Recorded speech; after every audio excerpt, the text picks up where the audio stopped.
The game with this section 2.5 is really just how can we rearrange the pieces of our function, and in that way, what does it do to the graph when we make those rearrangements? So in order to be able to describe how we can change things, we actually first have to make sure we really understand what things we have.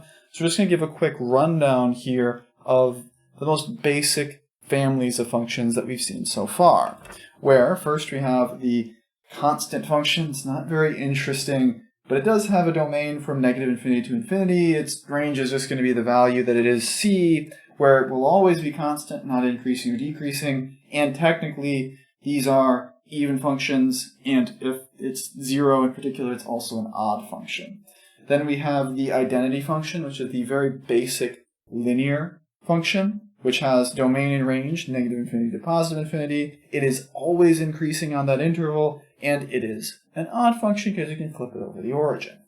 From there we have the absolute value function, which has the domain negative infinity to positive infinity, but the range 0 to infinity because it only spits out positive values, where it decreases coming to 0 and increases from 0, where 0 is neither increasing nor decreasing. That's your relative minimum there, and it is even. From there we have our standard quadratic, that nice U shape, f of x equals x squared, with domain negative infinity to positive infinity, range from 0 to infinity inclusive, where its increase and decrease are actually the same as the absolute value function. It's very similar to the absolute value function, really. It's also even and has that nice relative minimum. Then we have the square root, which can be thought of as turning the quadratic on its side, where we look at f of x equals root x. That has domain 0 to infinity, including 0. Range 0 to infinity, also including 0, where it is increasing from 0 to infinity, still including 0, and is neither even nor odd. Next we have the standard cubic, which is given by the function f of x equals x cubed.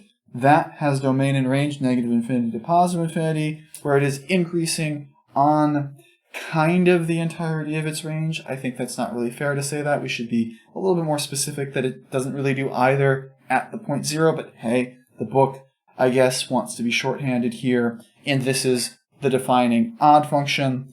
And then finally we have the cube root, which is f of x equals the cube root of x, where because it is a odd root, we don't have that same sort of issue with it being turned on its side. So you have domain negative infinity to positive infinity, range negative infinity to positive infinity, where it is always increasing, and it is also odd.